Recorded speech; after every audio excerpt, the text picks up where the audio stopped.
Buenas noches, buenos días, buenas tardes. Otro episodio de BiblioThings. ¡Bravo!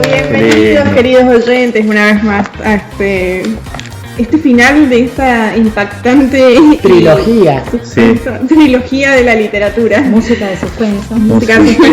Que la venimos compartiendo anteriormente con los géneros literarios y hoy vamos a hacer extensos algunos que no han quedado en el tintero. Claro, vamos a terminar de cerrar la idea, por decirlo de alguna manera, de lo que nosotros más o menos hemos investigado de los géneros. Repito, no se nos enojen los profesores de literatura, no somos estrictos. No somos tan perfectos. Pero bueno, queríamos compartir esto porque bueno, nos gusta leer, entonces bueno, aquí estamos. ¿Quién quiere empezar retomando? Bueno, empezamos nosotros con rock. Acá preparamos el género, uno de los más prolíficos, creo que es la palabra. Y uno de los más favoritos también, me parece. O en algún momento yo creo que nos pica el bichito de este género. Total. Exactamente, el género policial. Qué hermoso. El género policial nace de la mano, de un autor que habíamos hablado en el episodio anterior, el gran Edgar Allan Poe, ¿no es cierto? Con un cuento, empezó y después quien tomó la posta, digamos que se considera el padre de cierta forma del género policial, es Arthur Conan Doyle, con su gran personaje Sherlock Holmes. Lo más interesante por ahí, estos autores más clásicos, pero también los actuales, que siempre es como que van de la mano de su detective o de su protagonista, que es el que va a llevar todo esto, serie por ahí de libros y de aventuras que van sucediendo, ¿no? Pues Edgar Allan Poe, el de él era Auguste Dupin o Dupin, me imagino que es en realidad en francés. Bueno, tenemos a Conan Doyle con su Sherlock Holmes y también Agatha Christie con Poirot y Maurice Leblanc con Lupin también. Así que, y ahora está Camilleri con Montalbano. No sé si han visto. Camilleri es un autor italiano que tiene una serie de libros, que hay una serie del comisario Montalbano y el Montalbano tiene también una serie de libros policiales. ¿Será algo parecido como, pero es que este más es ladrón, pero también tiene que ver con lo policial, como Arsenio Lupin? Como la serie claro, pasa que vista desde otra perspectiva, pero la idea del género policial es eso, es una historia que está rodeada por el crimen y dentro también tiene un poco de misterio, de investigación. Si bien es policial, por ahí nos remite a lo que es policía, es más que nada eso, ¿no? La investigación de un crimen y cómo se llega a resolverlo o no, también puede ser que te deje un final abierto. Lo detectivesco. Exactamente. Nace, como decíamos, a principios del siglo XX. Fue un género se hizo muy popular rápidamente, tanto por Sherlock Holmes como por los personajes de Agatha Christie, tanto Hércules Poirot como Miss Marple, que son los dos personajes principales.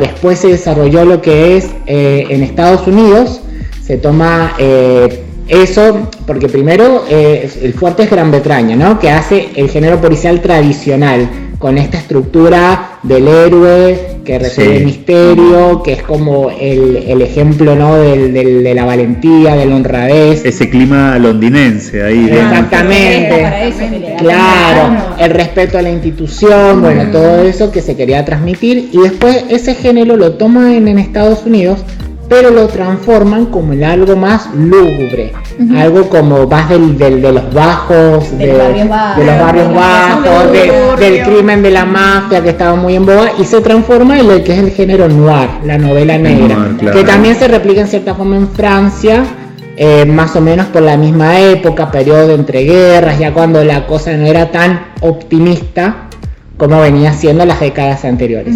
Y después ese género también pasa a Latinoamérica, que adquiere también una identidad propia, sobre todo a partir del boom latinoamericano, de la literatura latinoamericana de los años 60 y 70. ¿Por qué? Porque obviamente nosotros no tenemos la misma realidad que en Europa y en Estados Unidos. Claro. Acá se entrecruzan otras cuestiones, que es con el tema de las dictaduras, las guerrillas, el crimen que se da también en zonas, digamos, populares, y adquiere lo que se llama el neopolicial latinoamericano, que se mantiene en la actualidad porque obviamente también detrás hay una denuncia social, hay, bueno, lo que se refleja la corrupción, todo el narcotráfico, etcétera. Entonces es como que son las tres principales ramas del policial en la actualidad. Mira qué bien. Y bueno, en Argentina hay muchos autores que han abordado el género policial en distintas novelas. Uno que yo he leído es el Sasturain. Exactamente, Sasturain. Mariana Enríquez también ha abordado algunos policiales. El que está tan de moda. Jorge Fernández Díaz, Florencia Chévez con Cornelia.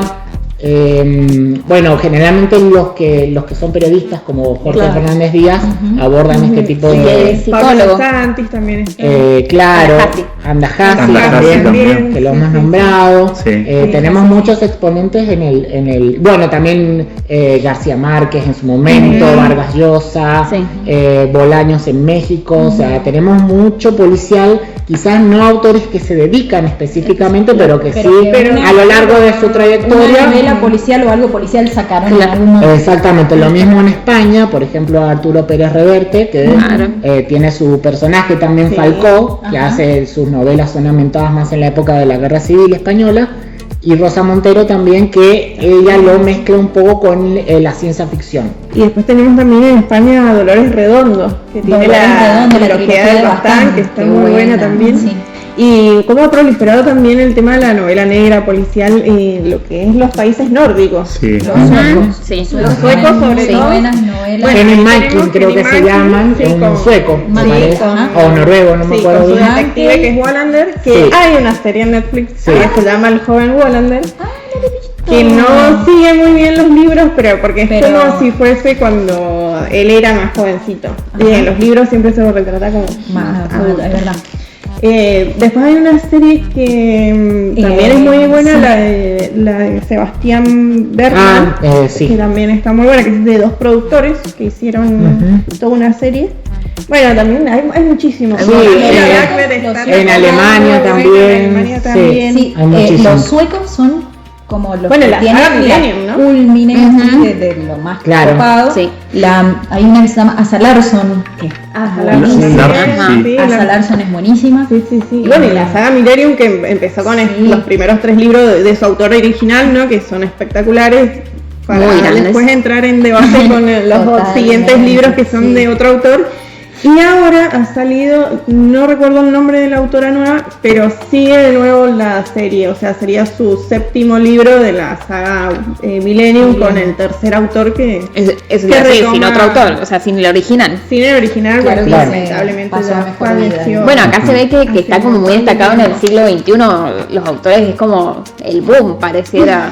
Sí, vos lees mucha literatura contemporánea, sobre todo en Europa y en Estados Unidos, que se ha retomado un poco el género policial, también aprovechando el auge de las series. Obviamente. Bueno, otro que nos olvidamos de mencionar, que por ahí pasa de largo, pero James Bond. También. La saga de James Bond está inspirada en los libros de Ian Fleming, que es un policial puro y duro. Bueno, ahora también está Ripley, no sé si han visto Ripley de Patricia Highsmith, que tiene un montón de libros también. Ella es una de las. Claro, quien ha visto la película.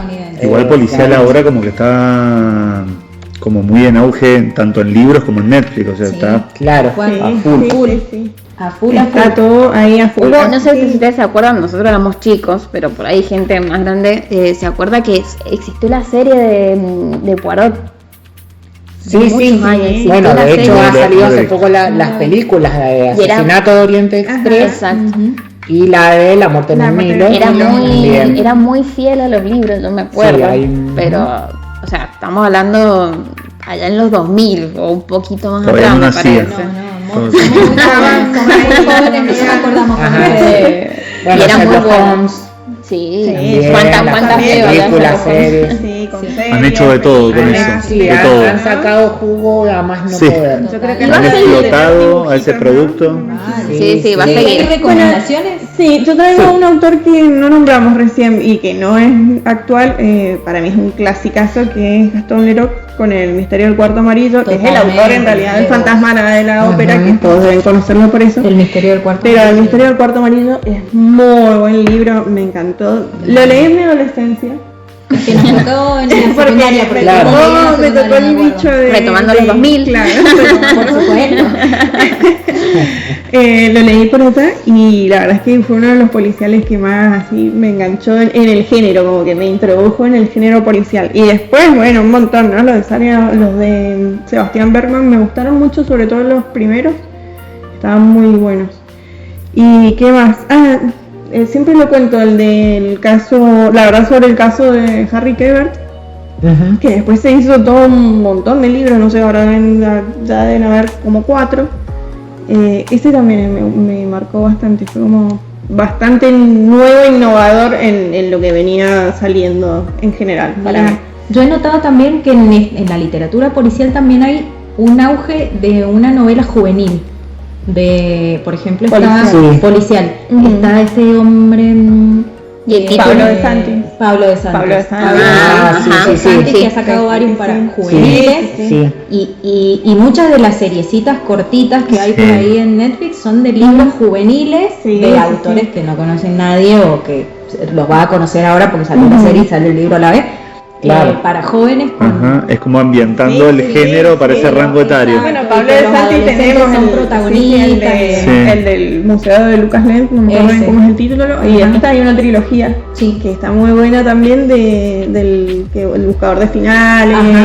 Toda esa trilogía. Ese también es bastante entretenido. Es un buen recurso ese, usar los adolescentes con este tipo de... Eso iba a decir. Es muy buena, o sea, debería aprovecharse en beneficio, digamos. Claro. Tantas series que están saliendo en diferentes plataformas, por supuesto, y como apoyar o incentivar que, bueno, esta serie o esta película es un libro, che, ¿qué te parece?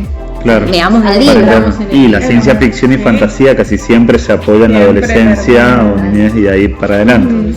Sí, sobre todo para comparar también, no para que digamos hay que ser igual al libro o al revés, sino para que y nuestra querida y polémica J.K. Rowling también tiene exploró su faceta policial, pero bajo un seudónimo que es el de Robert Galbraith, que tiene como detective a Cormoran Strike, que ya creo que va por el cuarto libro también. Leí el primero, me pareció bastante interesante. El resto los tengo ahí pendientes. Hay un dato curioso sobre los autores, hay que tomarlo con pinza, siempre es mucho más exitoso el autor hombre, lamentablemente, y el autor mujer.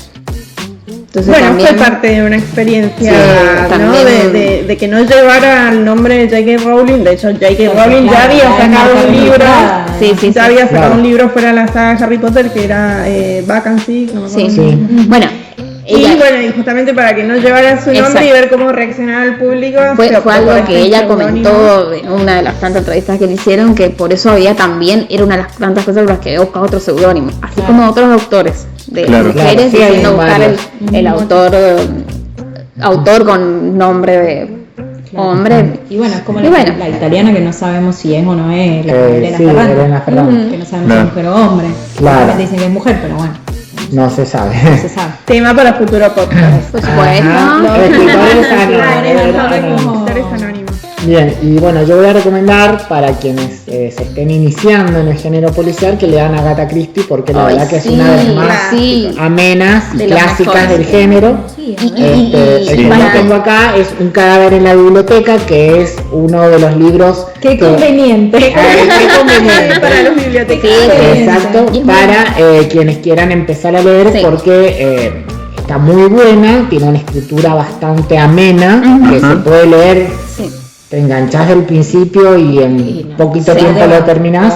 Y después, bueno, quienes quieran seguir indagando en el autor y ya busquen un poquito más de excelencia, yo les sugiero 2, que es El asesinato de Roger Ackroyd y 10 cerditos. No, Sí. perdón, 10 negritos. Ahí está. Sí. 10 negritos que son, digamos, como el cumbre de la obra de Agatha Christie a nivel literario.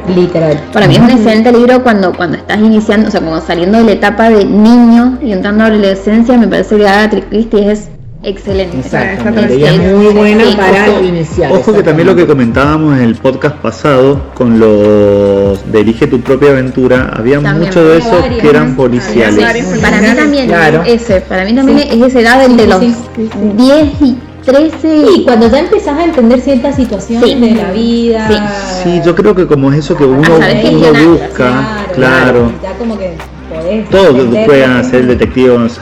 Sí. Ay, no. Sí, A ver si pueden resolver También algo. hablamos de una rama que, si lo vamos al lado académico, científico, ha iniciado investigaciones en la parte de criminalística, de criminología, y se han desarrollado estudios y bueno, y también es interesante ver y hacer una comparación de los libros por ahí de Agatha Christie, de Sherlock Holmes, cómo era ese proceso detectivesco. Claro. Claro. Cuando no habían Actual. tantas tecnologías, Exacto. Sí. que apenas capaz que estaban descubriendo la huella digital, y no era válida antes Lo más- como lo más- para probar nada. Productivo.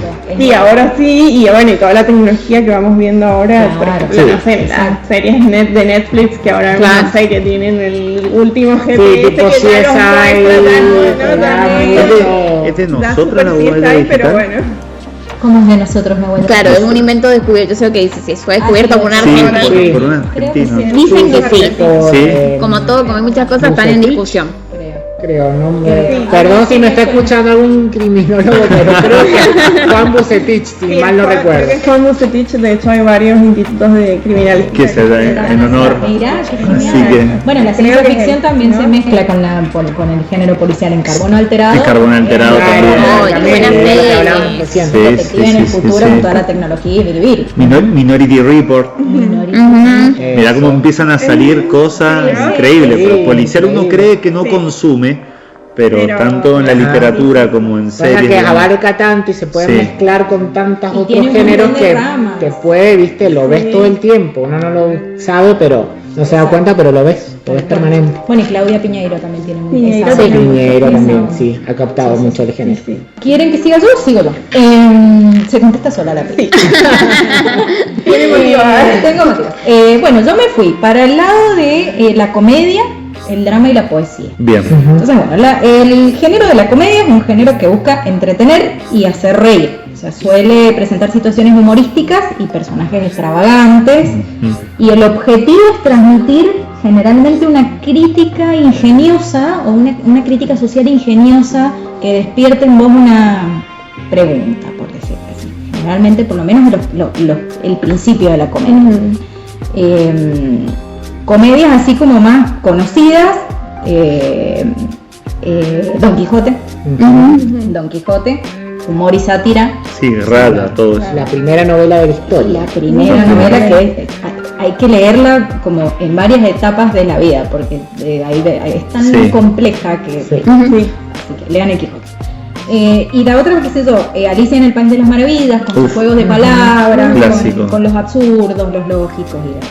Y que más absurdos lógicos, me parece. sí, porque- Totalmente, pero viste los juegos de palabras que no sé, del sombrerero, cosas así que te daban risa. O sea, leerlo es más complejo y más divertido Bueno, eso todavía. creo para hacer también, no sé si es alguna característica muy inglesa, estamos hablando de Alicia que también viene de un autor inglés, cómo juegan los ingleses con las palabras. De Sí. hecho, Palabras, sí. fue uno de los motivos que a mí me hizo como meterme en el inglés y querer aprender inglés, porque Totalmente. juegan muy con las palabras y son claves. Bueno, Totalmente. Jekyll y Mr. Hyde, Olvidar. el ser Sí. oscuro. Exacto. Bueno, una de las formas de entretenimiento, tanto ingleses como estadounidenses, es justamente los juegos de palabras. O sea, lo han hecho como casi una disciplina Sí. que es muy interesante, porque por ahí uno que no maneja el idioma le parece rarísimo, pero a ellos les divierte, les encanta. Tal cual. Sí. Bueno, y autores, así como para no hacerla tan larga, de comedia si bien hay comedias griegas, no son muy conocidas, son más conocidas los dramas. Los dramas. Hay un francés que se llama David Foequinos, que tiene un libro que se llama Estoy mucho mejor, que es una sátira ya con el título. Hay uno buenísimo que se los recomiendo a todas las mujeres, que debería ser una biblia para las mujeres, que se llama Ser Mujer, de Katie Moran, que es una periodista británica, que cuenta en ese libro todas las peripecias que pasamos las mujeres en nuestro desarrollo y descubrimiento y demás, pero es tan chistoso como lo cuenta, que se lo súper recomiendo, pues buenísimo. Después se ha puesto de moda ahora Jonasson, que es sueco, que tiene unos libros que son, pero loquísimos. El abuelo que saltó por la ventana y se escapó.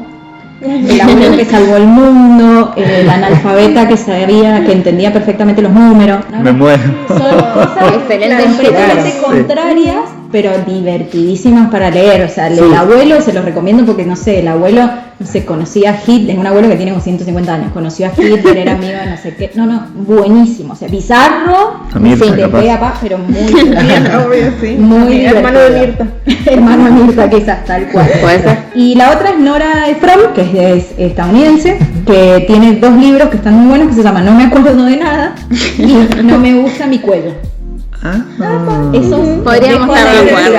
¿Qué titular? No sé si se han dado cuenta que los títulos de esos libros suenan muy a libros infantiles. Sí, tal cual. Sí, que los libros infantiles tienen mucho de comedia, pero son así como títulos muy ¿cómo sería la palabra? Como muy infantilizados, pero así como muy literales, que te llaman la atención, ¿qué dice? Y ya como que con algunos ya te empezás a dar cuenta por dónde viene la mano. Dan como para que le pongas un tono al título. Claro. Sí. Bueno, y yo me acuerdo griego que me gustó mucho, Aristófanes.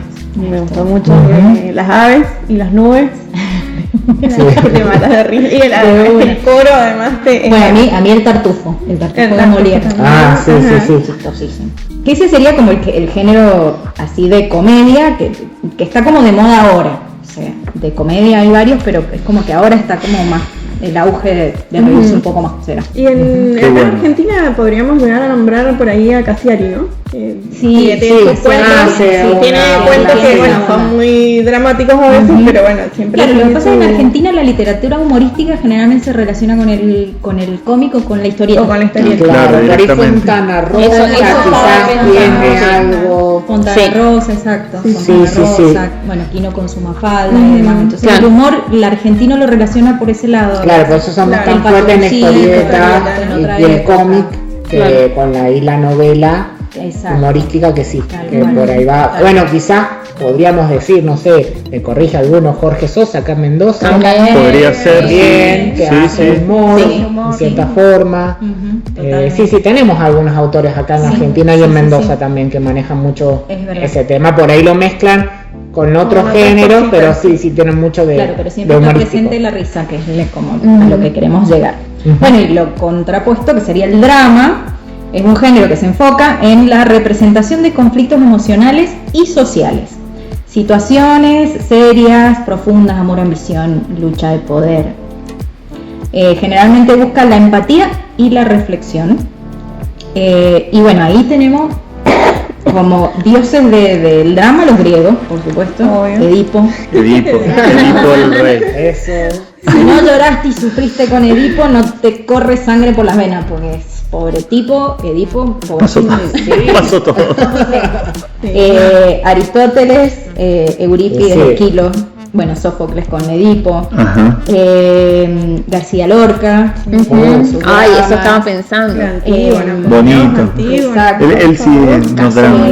Y después, bueno, dramas más grosos que van como creciendo, no creciendo, sino a través del tiempo van surgiendo. Chekhov, Ibsen, Tennessee Williams, Arthur Miller, James Henry, y bueno, y el grosso de Oscar Wilde. Bueno, recomendados para el drama: Casa de Muñecas de Ibsen, El gato en el tejado y La importancia de llamarse Ernesto. Que de hecho, bueno, ese también es un juego de palabras, el título, y justamente cuando lo ves el título en inglés, entendés todo. Exacto. Sí, lo importante en ese tipo de literatura, un datito que por ahí les puedo seguir, es buscar bien quiénes hacen las traducciones.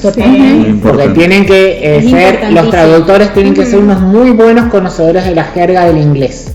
Sí, sobre todo el inglés británico. Exacto, el inglés británico y el inglés yankee, que es muy diferente. Que de hecho, bueno, el título original de la importancia de Thomas Ernesto es The Importance of Being Earnest.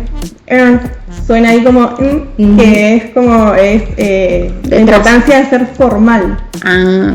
¿No? Esta sería la traducción original, más literal del título. Del título. Ajá. Y cuando ves eso de la importancia de ser formal, entendés todo del personaje principal que te mostraba como otra cosa. Exactamente, tenés razón, ahora que lo pienso tenés razón. Bueno, y como último, para darle así, no dejarlo afuera, la poesía.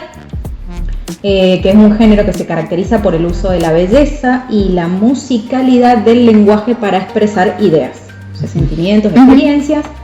Las características generalmente son que está en verso y tiene una métrica y tiene un ritmo, y bueno, transmite emociones,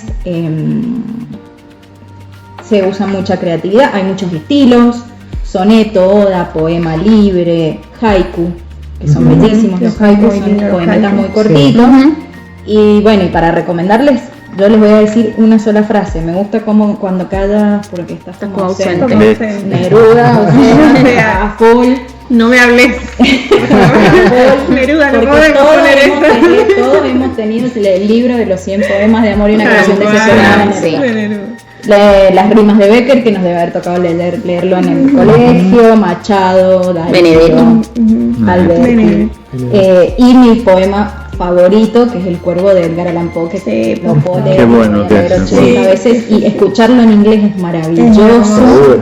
Por esa sonoridad que tiene. Es hermoso. Así que bueno, ese sería y acá en Mendoza tenemos que nombrar a Ricardo Tudela. Totalmente. También, bueno, un montón de poetas ahí tenemos mendocinos, porque así uno de los fuertes de la literatura mendocina es la poesía. Víctor Hugo Cunio, Dalla Torre, tenemos como bastantes acá. Bufano. Realmente se ha destacado. Sí. También creo que hasta la misma montón. Mercedes Sosa, sus letras en sus canciones. Sí, hay unas poéticas. Poesía, ¿no? Sí, bueno, dentro de las canciones, la letra de las canciones también hay cierta poesía, no es poesía, pero Tejada Gómez. Claro. Bueno, ahí se llega a la musicalización de las palabras y de las frases, digamos. Esa sería mi contribución. Perfecto. Está hermosa. Qué hermoso. Bueno, si quieren yo tengo un plato fuerte. Bueno, no sé si querés dejarlo. No, déjalo para el final. Dejémoslo para el final. Para el broche de oro. ¿Vos estás seguro? Sí. Hacemos hay una lista ahí que está para que es larga. Hacemos un contraste. Un buen contraste con lo que voy a hablar yo, por lo menos. Ahora la música de Mirta Legrand. Claro. Le damos para que desarrolle la Ana. Bueno, yo voy a hablar de uno de los géneros que a mí últimamente es el que me estoy dedicando a eso, que es autoayuda, pero voy a englobar un poco la autoayuda con la espiritualidad y la parte religiosa. Bien. ¿Por qué? Porque no es que una esté dentro de la otra, pero sí se interrelaciona. El género religioso se puede considerar dentro de la espiritualidad, pero no a la inversa, y la espiritualidad se puede considerar dentro de la autoayuda, pero no a la inversa. ¿Sí?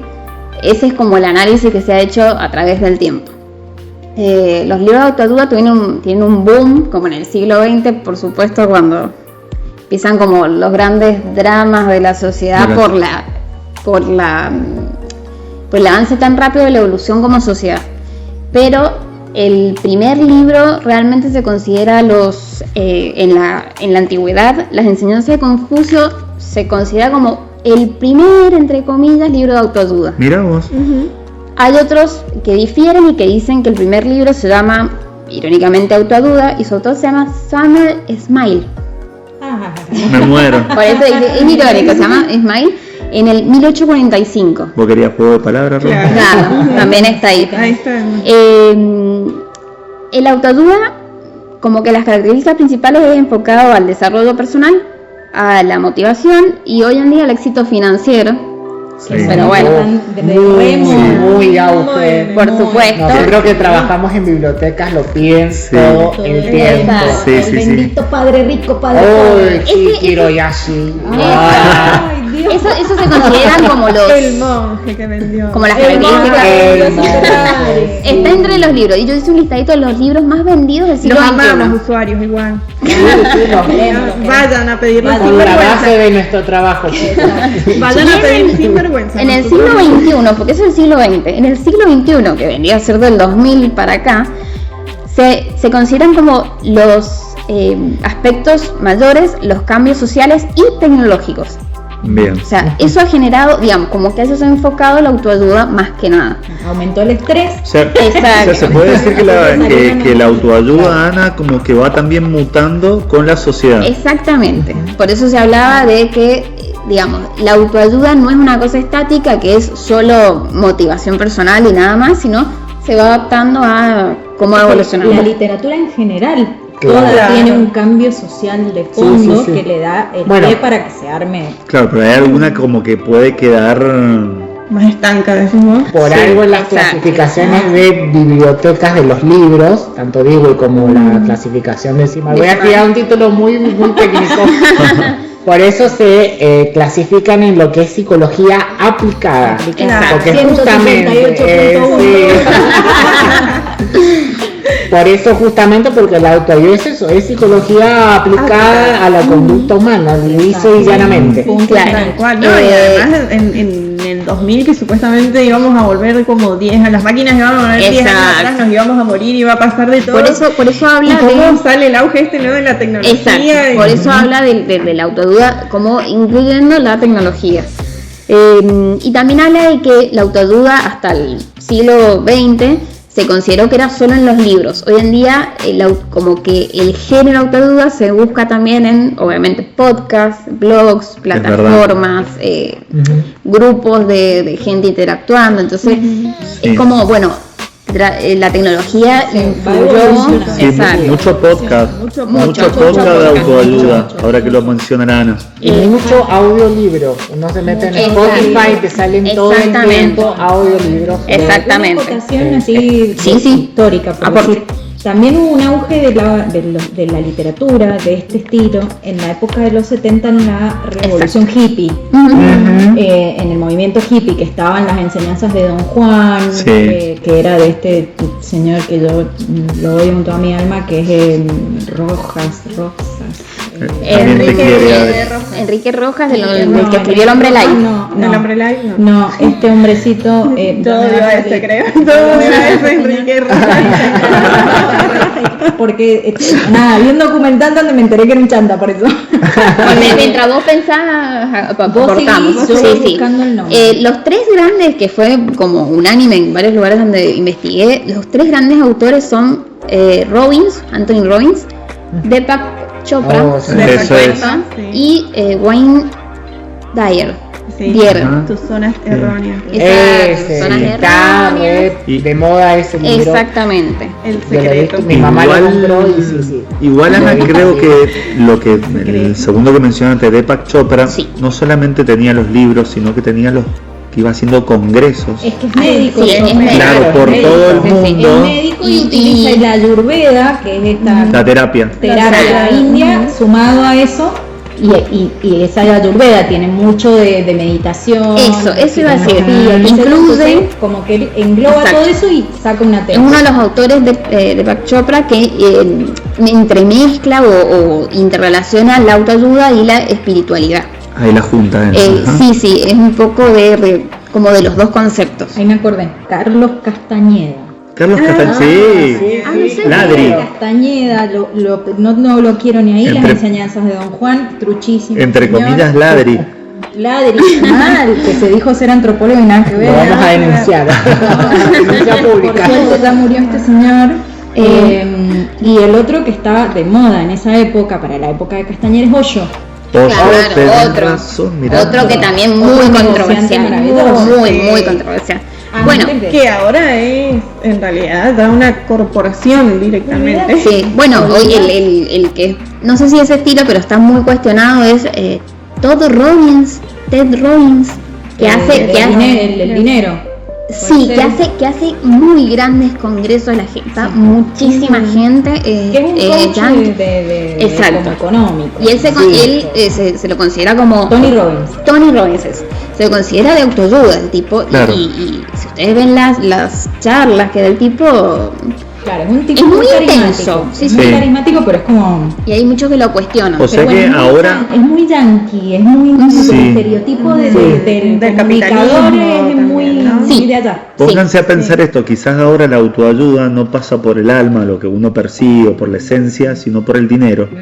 Ayudarte a tener dinero. Un poco lo que hablábamos recién de esto que se enfocaba, de que la autoayuda en el siglo XXI se considera enfocada en parte al éxito financiero. Claro. En contraposición con no sé en contraposición, sino en diferencia con la espiritualidad, que es más la búsqueda de la paz interior, del sentido de la vida, de la conexión con lo divino, y a la vez eso de la conexión con lo divino un poco se traslada a lo espiritual también, claro. A lo religioso, perdón, que lo religioso, o sea, la literatura meramente religiosa se enfoca al dogma, a las creencias, uno puede ser cristiano, musulmán, mormón, hay muchas religiones y no todas esas religiones aceptan como la parte de espiritualidad, enfocan, claro. Son parecidos, en algunos aspectos se entrecruzan y tratan de llegar a la misma finalidad, pero no del todo. O a su manera. Exacto. Que ahí tenemos con la cábala. Por ahí, claro, por ahí los conceptos de la espiritualidad chocan en algunos aspectos con la parte religiosa. Claro. Hay aspectos. Ahí un poquito en esa línea tenemos Saint Germain y todo eso. Claro, hoy en día, por ejemplo, uno de los temas que yo leí que contrapone un poco lo espiritual con lo religioso es la reencarnación.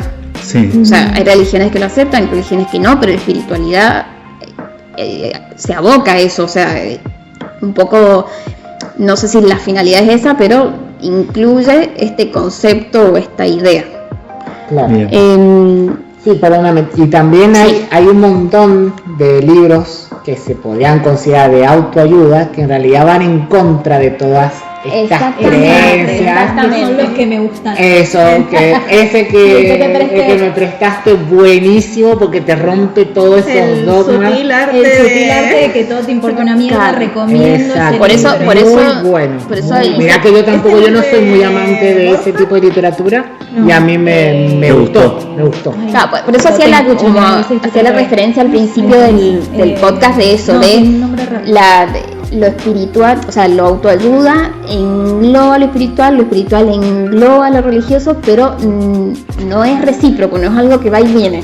Claro. O sea, se entrelaza, pero no abarca todo. Claro, que puede ser como que sigue esa corriente y como que también critica un poco. Exactamente, es lo que decís vos, la autoayuda puede incluir parte de la espiritualidad, pero no es necesariamente todo es espiritualidad. Exacto, ni todo lo espiritual es autoayuda. Es autoayuda.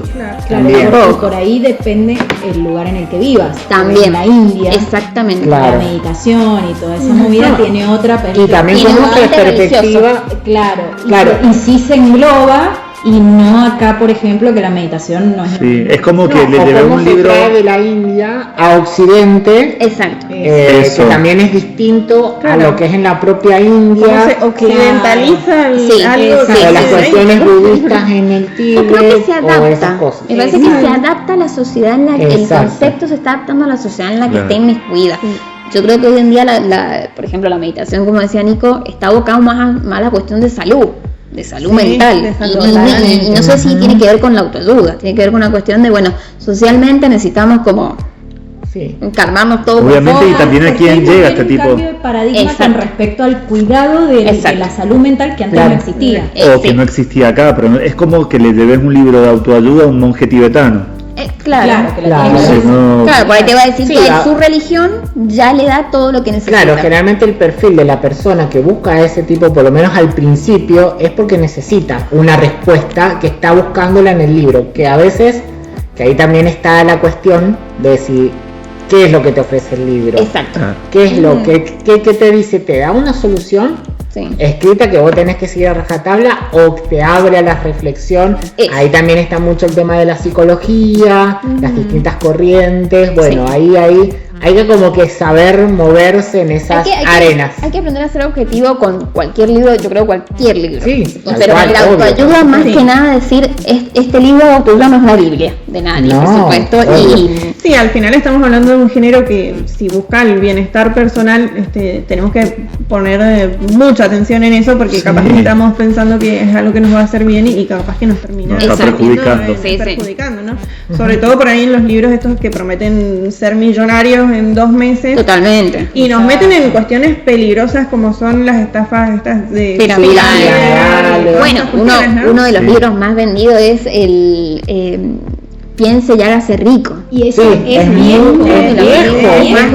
Es como de el viejo padre. Es como Napoleón, no sé cuánto. Napoleón Hill. Sí, todavía hay muchos. Son viejos esos libros. Sí. Esos libros en las bibliotecas están. Bueno, pero el de 15 gramos de queso hoy se encasilla dentro de la gestión de personal. Y para el marketing. Exacto. También. Bueno, para cerrar hice como el resumen de los libros, 5 o 6 libros más vendidos que engloban estas 3 temáticas. A ver. Uno es El Secreto. Sí. Me acuerdo que todo el mundo leía El Secreto. Exacto, estuvo muy de moda, no sé si lo quisieron hacer película, no salió. No, lo hicieron documental, hay un documental. Un documental que supuestamente te explica cómo funciona el secreto. Se descubrió. Descubre el secreto. Secreto al descubierto. Claro. Al desnudo. Bien, otro es El Poder de la Hora. Ese no lo he escuchado. Habla, ese libro hace referencia, creo que la idea principal es el vivir el presente. Este hombrecito trae el pensamiento oriental a Occidente. Sí, yo creo que hay que tener el momento correcto para leer ese libro. Yo lo intenté 2 veces, costó el libro, pero me parece que cada uno se puede dar cuenta cuándo es el momento para leer un libro así.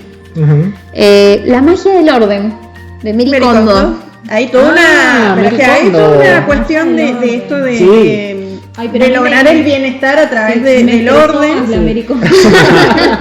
de lograr este bienestar a través del orden, ya sea físico, de la casa, o también espiritual, porque también está mucho el Ikigai. Exacto. Que es muy bueno, que bueno, por ahí me gusta un poquito más Ikigai, pues me parece que Marie Kondo ya era una cuestión más marketinera, que ya quería vender sus cajitas. Sí, también eso es lo que decíamos de ojo con lo que se ofrece. Por eso, todo lo que pasó con Osho y su congregación en los años 70, que estaba comprando medio Estados Unidos. O sea, exactamente. Cosa impresionante. Después tenemos otros, para mí, que son como del mismo estilo, otros 2 libros. La semana laboral de 4 horas y Los 7 hábitos de la gente altamente efectiva, que habla de volvernos eficientes en el menor tiempo posible, lo más rápido posible, siendo lo mejor. No digo que esté mal, me parece que la finalidad es esa. Y después está Los 4 acuerdos, que para mí es un excelente libro para leer así como El Principito, para leer en diferentes etapas. Es un libro cortito, además. Sí, y trae un poco a, frenemos, pensemos y dejemos de hacer drama por todo. Pero pensándolo objetivamente, no con esto de me dedico a mi vida espiritual, lo pienso, no. Con una ideología un poco de orden mental, creo yo. Algo más concienzudo. Exactamente. Y el otro es Mujeres que corren con los lobos. Ese te explota la cabeza. Se consideran los libros más vendidos del siglo XXI. Pensé que iba a estar El hombre en busca del sentido. Tú también. Y porque fue en otra época. Fue en el siglo XX. Yo por eso apunté al siglo XXI. Y también estaba de Dyer, el libro, ¿cuál fue? Zonas Erróneas también fue uno de los libros más vendidos en el siglo XX. Y ahora se ha vuelto a reeditar hace poco, que es el famoso, el de la tapa de color crema con la forma de la cabeza, que está agotado, y también es como que se ha vuelto otra vez en boga esos títulos, que bueno, parece como que la literatura se va reciclando, ¿no? Sí, yo creo que se mezcla y evoluciona y sale una cosa nueva. Porque, por ejemplo, el tema de la autoayuda también se está yendo para el lado de la filosofía. Vieron ahora que está muy de moda el señor Byung-Chul Han, La Sociedad del Cansancio, que es filósofo él. La Sociedad del Cansancio es un librazo, si pueden leerlo, porque muestra cómo nos pasamos de vuelta en muy poco tiempo. Y tiene otro que se llama, no recuerdo si es celebrar la templanza o algo así, que es como que te invita a salir del ajetreo y a tomarse un ratito y tratar de tener un estadito zen como para no estar tan pasado de vuelta. Y es filósofo el chaval. Y sin embargo está. Y también leí hace poco este hombrecito que se llama Ken Mogi, que te va a gustar a vos, Ro, que tiene uno sobre el Ikigai. Y otro que tiene un nombre rarísimo, pero es muy bonito, que te cuenta por ejemplo, ciertas tradiciones japonesas que uno las ve como diciendo, ¿y esto? ¿Y por qué lo hace el japonés y para qué te puede servir? Como por ejemplo eso de arreglar cerámica rota. Sí. Tiene un nombre. Para bajar un poco la... Sí, increíble. Bueno, el último datito de color de deporte es que de la población argentina el 15% de la gente lee autoayuda. Es muchísimo. Bueno, por algo en Argentina tiene la mayor cantidad de psicólogos per cápita. Ahí también podemos ver un poco de razón. El remate absoluto. Tal cual. Ahí lo encontré, Nagomi, se llama el otro libro. Nagomi de Ken Mogi y Ikigai Esencial. Muy lindo. Bueno, para que lo puedan buscar. Recomendado.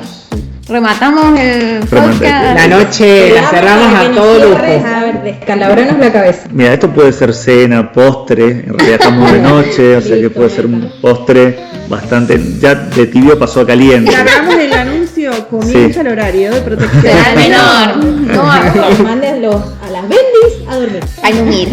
Bueno, nos hemos quedado para finalizar en realidad el podcast con este género que ha ganado trascendencia en el tiempo, que es la literatura erótica. Sí. Bueno, le voy a contar brevemente, por definición, lo que es esta literatura. Se entiende como el conjunto de los textos que tienen relación en forma directa o indirecta con temas relacionados con el erotismo y el sexo. Es lo que aborda. Y básicamente, bueno, algunos creen que esta literatura surgió en Egipto debido a que tenía diferentes tratados de sexualidad. Son todos supuestos, digamos, pero mayormente los escritos de esta literatura erótica como tal se remontan a la antigua Grecia, que creo que en el año 400 a.C. Bien atrás. Bien atrás, sí, con este chico Aristófanes. Bueno, el erotismo antes de la autoayuda van de la mano, creo. Van de la mano. Sí, si quieren aprender de erotismo y de Grecia, hay para hacer uso de leche. Muchísimo. Bueno, y también te dice que en la antigua China, durante el periodo Han, digamos del 200 a.C., antes que la parte de Grecia, digamos, que los números, también circulaban muchos manuales, digamos, en torno a las prácticas sexuales, que no solamente se explicaba, sino se contaba cómo se podía hacer bien la cosa. Sí, ahí estaba el tema de los burdeles también. Un principio de Kama Sutra, donde hay toda una... Bueno, de ahí también surge, justamente, surge de ahí. Pero bueno, se va dando. En realidad el auge es a partir del siglo XVII y XVIII, cuando se produce como una liberación erótica que de la mano de la tan amada literatura francesa. Ese rompe el esquema, digamos. Explota el género y durante esa ilustración, digamos, la pornografía literaria se reafirma como medio de crítica y sátira social. O sea que comúnmente esa literatura es usada para pegarle a las iglesias y para pegarle también a los temas que tienen que ver con la sexualidad, como ese tabú y todo eso. Son de esa época muy famosos los libelos franceses, que eran panfletos, como hoy podía ser, no sé, un folletito, autoproducido, que servían justamente para eso, para fanzines, para denostar a la alta burguesía, a la iglesia, y utilizaba mucho el recurso erótico. Muchísimo. Para desprestigiar en la época previa a la Revolución Francesa, que después hay una explosión de ese tipo que vendría a ser como un subgénero dentro de la parte erótica. Sí, toma conceptos. Acá tenemos también, acá en la Biblioteca Tudela, tenemos unos ex libris que un tanto erótico de esa época, digamos, y que utilizan justamente eso como para burlarse. Me encanta. Bueno, y les doy las características resumidamente de lo que es esta literatura erótica. Dice que apela a la sensualidad en su totalidad. Tiene un lenguaje, y eso es lo bueno de cuando se lee, el lenguaje es sumamente cuidadoso y refinado. Antes. Claro, pero ¿por qué? Pero si es cuidadoso, imagínate cómo estimula la mente tener que imaginártelo vos. El buen lector sabrá decir, o sea, sabrá entender a qué nos referimos. ¿no? Claro, de antes se evitaba lo explícito, digamos, porque ya como quitas todo. Sí, yo creo que esto también, eso del lenguaje, entre otras cosas, define lo que es la buena literatura erótica de la mala literatura erótica. Sí, ahí. Yo creo que el lenguaje es una de las claves principales para que, bueno, veamos a ver, esto es bueno o no. Exacto. Sí, activa todas las facultades eróticas del cuerpo, digamos, ese tipo de literatura tan rica en lenguaje. Bueno, y también incluye la transgresión moral, que es lo que estábamos hablando recién, con la irreverencia y la liberación de los tabúes y prejuicios que tanto marcados están. Esas son las características principales. Aquiles y Patroclo. Me quedé pensando en el meme. Bueno, después lo ponemos abajo. Después ponemos la referencia abajo para que todos entiendan. Platón en el banquete. Vamos a sacar de posteos de toda esta información, gente, pero somos gente que trabaja mucho y estudia y no nos estaría dando el tiempo para mantener en Instagram en tiempo y forma, así que téngannos paciencia mucho. Téngannos paciencia. Bueno, creo que podemos hacer, creo que podemos aportar que no sé si no se valora como antes la literatura erótica, sino que ya tiene otro sentido, porque hoy, volvemos a la tecnología, está tan sobreestimulado la parte, digamos, lo erótico, que es como por ahí perdió el encanto. Por eso, porque tiene una sobreestimulación visual. Y deberíamos. Pero se puede recuperar. Sí, porque es el amante de Lady Chatterley, que estamos hablando de un libro viejo. Y es una delicia. Que hace poquito de una adaptación cinematográfica. Es una delicia, igual que Madame Bovary. Y las cortesanas de Bizancio. Sí, hay para ser dulce. Igual les traje algunos para sugerir a la audiencia. Le informamos también que estamos con una luz muy tenue dando a conocer esto. Estamos como en los micros noventeros, eso de que parecían telos. Con unas luces rojas, el terciopelo. El terciopelo no puede quedar. A ver ¿cuál? Bueno, tenemos la saga forastera de Diana Gabaldon. Después tenemos El rapto de la Bella Durmiente de Anne Rice. Yo creo que Anne Rice, sí, entrevista con un vampiro. También por eso, de ese lado, eso es lo que te iba a decir. Igual Blancanieves es una adaptación de una novela erótica. Bueno, sí, si leemos el cuentito de Blancanieves. Sí. Bueno, la mayoría de las princesas no eran tan sanas. No eran, si uno lee los cuentos originales, no. Y era raro una señora que vivía con 7 enanos, o sea. Igual que la de la Bella Durmiente, creo que hay la historia original de Todori, creo que era el autor original italiano, vos la lees y es un espanto. Respecto a la Bella Durmiente, me acordó un libro que se llama El Consentimiento, no me acuerdo la autora, ya después lo vamos a ver, que es espectacular, y se lo recomiendo a todas las mujeres sobre todo. Que se trata justamente de esto, ¿no? Pues del consentimiento en las relaciones de todo tipo, relaciones afectivas, relaciones íntimas. Creo que sí, que de hecho ella cuenta una vivencia propia con un autor que, bueno, últimamente está siendo bastante cancelado.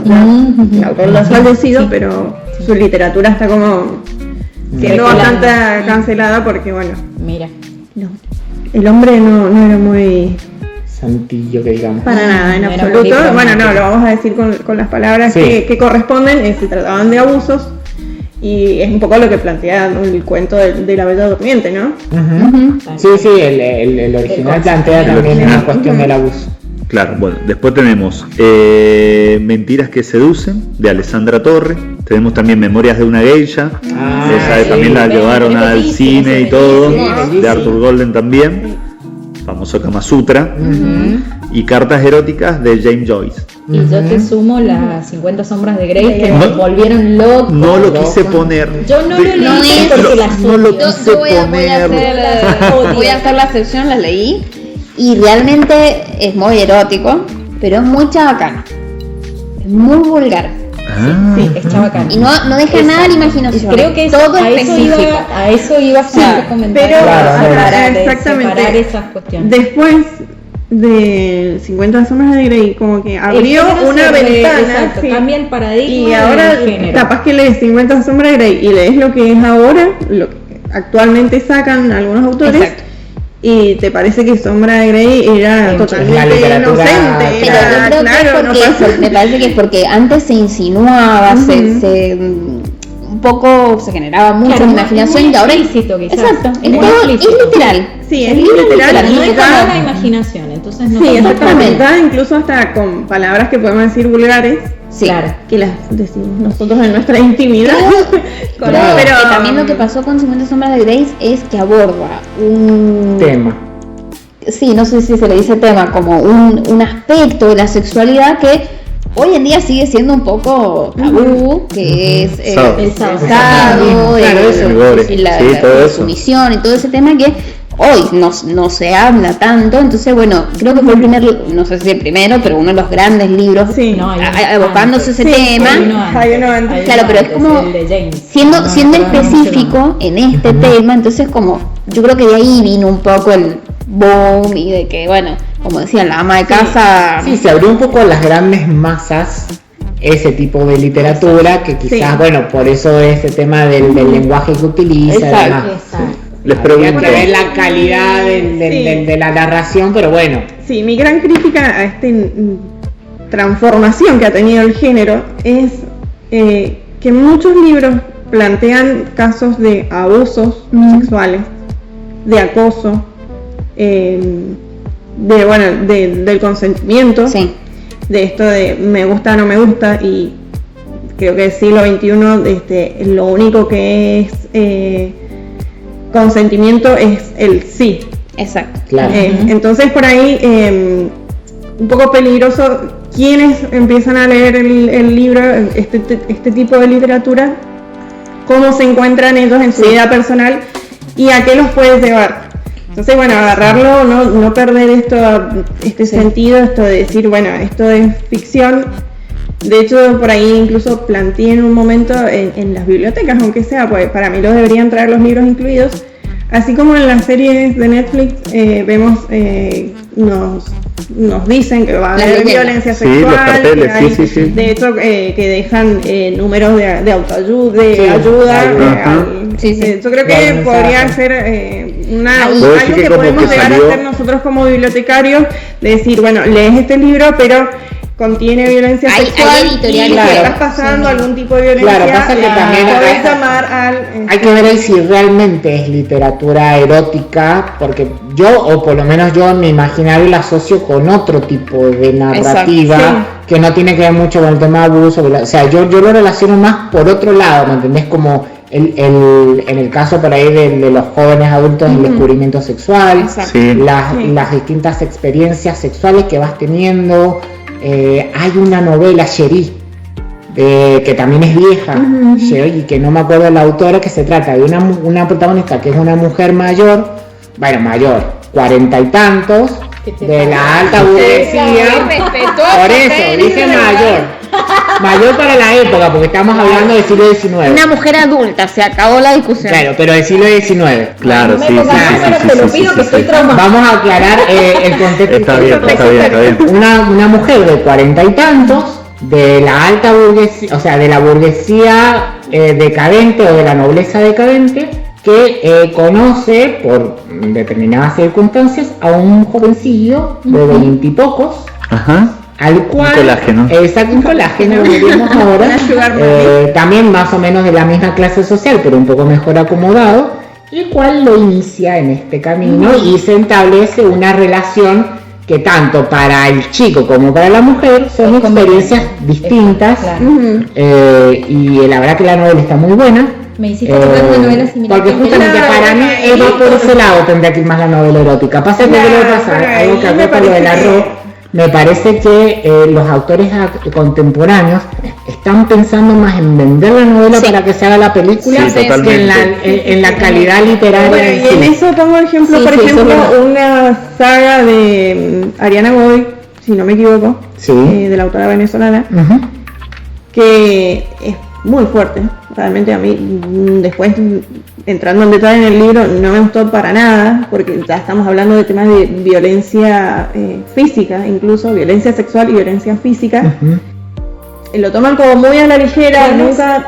Ya después algo de Flesh, Haze, Flare y otra cuestión. Sí, creo que son esas. Es una trilogía, es bastante heavy y es para los adolescentes. Y es para adolescentes. Bueno, Ariana Godoy es muy demandada por adolescentes. Y bueno, hay que tener un poquito de eso, ¿no? Cuidado del tema de sobre todo de la violencia de género y no romantizarla de ninguna manera, porque este libro un poquito como que la romantiza, ¿no? Hasta en un aspecto de decir, hay violencia, ejerce violencia física y esa persona no se separa, no logra distanciarse, romper con ese vínculo. Por eso yo creo que habría que hacer una distinción en lo que es la literatura erótica, que yo estoy de acuerdo con lo que plantea Fede con ese tema. Me quedo más con eso claro, que con lo otro, que yo lo veo más hasta un thriller o una novela que aborda cuestiones psicológicas, traumas. Igual creo que por eso ahí hay como que no, como que se ha enreverado mucho, claro, y como te digo, me parece que está más pensada como para venderla para una película o una serie, que porque además vos analizás el contenido literario de las novelas de Ariana Godoy y no hay gran. Podría decirse que se puede separar hoy en día el género erótico y la novela casi sexual. Sí, también. Por eso, eso es lo que le iba a decir, ya lo de las 50 sombras ya ahí rosa con lo sexual, digamos. Y la parte erótica, creo que de los 80, 90, 70, digamos, que se daba, era otro contexto erótico. Yo no he leído novela erótica, pero bueno, a mí erotismo es Drácula para mí. Eso es erótico. Tiene. Entrevista con el vampiro. Es genial, pero ha cambiado, pero es como decía Ana al principio también, porque cambia la persona y también sabe que cambia la demanda de la persona. Por tanto contenido explícito, empieza el propio lector a demandar eso. Entonces lo que hace el autor, escribe sobre eso, o sea, les da lo que está demandando. Exacto, y bueno, es lo que decía Nico justamente. La Florencia Bonelli, por ejemplo, cuando viene el auge de la literatura erótica, sus novelas se convierten todas en unas cuestiones, como decía Anita, chabacano totalmente. Totalmente. Una de las últimas novelas, que me perdone Bonelli, pero no soy fan de ella, creo que es La tía Cosima.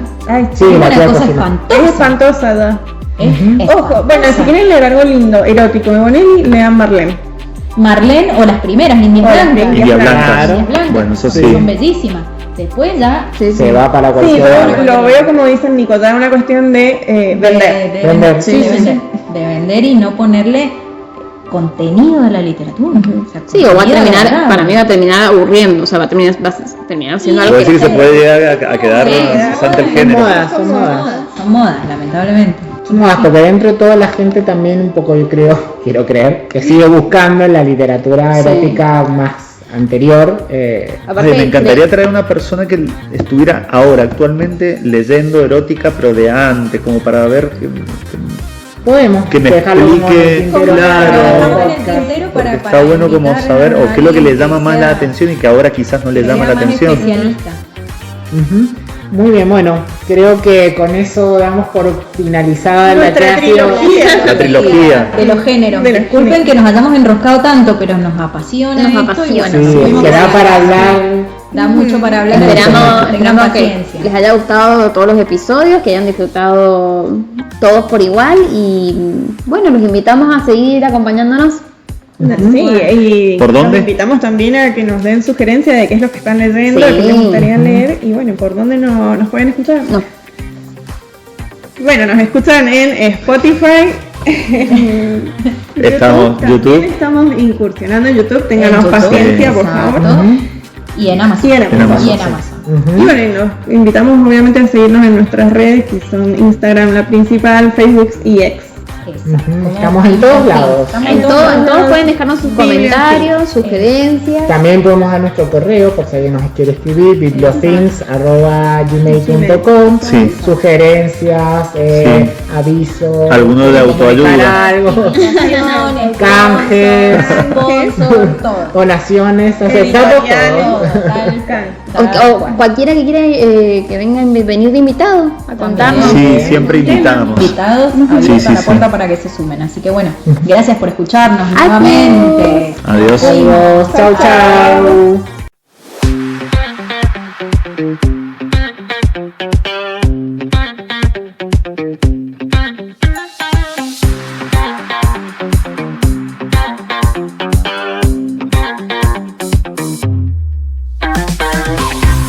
Gracias por escucharnos. Sumate a este